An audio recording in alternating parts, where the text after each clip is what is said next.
болған. Сол үшін аталарымыз, әжелеріміз 50 жылда бірге өмір сүретін, бір-бірінің қадірін біліп, ажыраспай. Ал қазір жастарымыздың ажырасуының да бірі осы ыстықтың жоғалтуы, екінші мәміленің жоғалтуы. Мәміле, айналайын жастар, енді үйленбедіңіздер ғой осы көпшілігіңіз. Бірақ айтатын мәселем, қыз бен жігіт жүріп жүргенде бір-біріңізді қандай ұмытпайсыз? Телефонда қайта-қайта қалың жағдайын сұрап тұрасыз, қайта-қайта хат жазып тұрасыз, қайта-қайта араласып тұрасыз, көргіңіз келіп тұрады. Үйленгеннен кейін көп жастар оған бармайды. Үйіне келіншегін әкеп қояды, өз далаға шығып кетеді, болды. Омен бірге отырып сөйлесуі, бірге отырып шай ішуі, арнайы мен келіншегіме уақыт берейші, мынау сонымен отыратын уақытым деп белгілемейді көп адам. Көп ерлер өзінің әйеліне, өзінің баласына уақыт бермейді.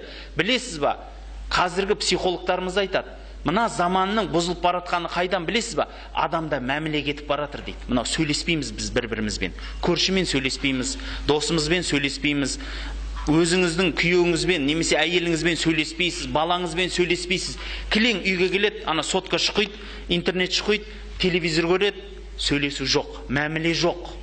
Мәміле болмағасын, сөз болмағасын ара алшақтайды. Қазақ айтады, ай араласпасаң ағайын жат дейді. Ағайынның өзін айтып қойған, айдан аспа дейді. Араласып тұру керек, келіп тұру керек. Ал күніге көріп жүрген адамның бір-біріне қадірі кететіні содан. Бірге отырып сөйлеспейміз.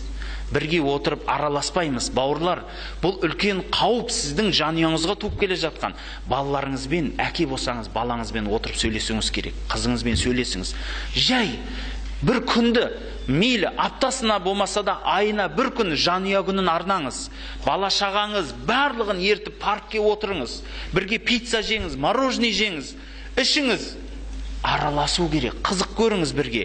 Киноға барыңыз, одан шығып парк аралаңыз, бала шағаңызды ертіп алып. Бұл міндет ол. Үйтіп араласпасаң сіздің мәмілеңіз кетеді араңызда. Ал аралар ашықтаған сайын ұлыңыз, қызыңыз далаға қарап өседі, әйеліңіз, күйеуіңіз далаға қарап өседі. Мәміле кеткесін арадағы көп нәрсе бұзылады.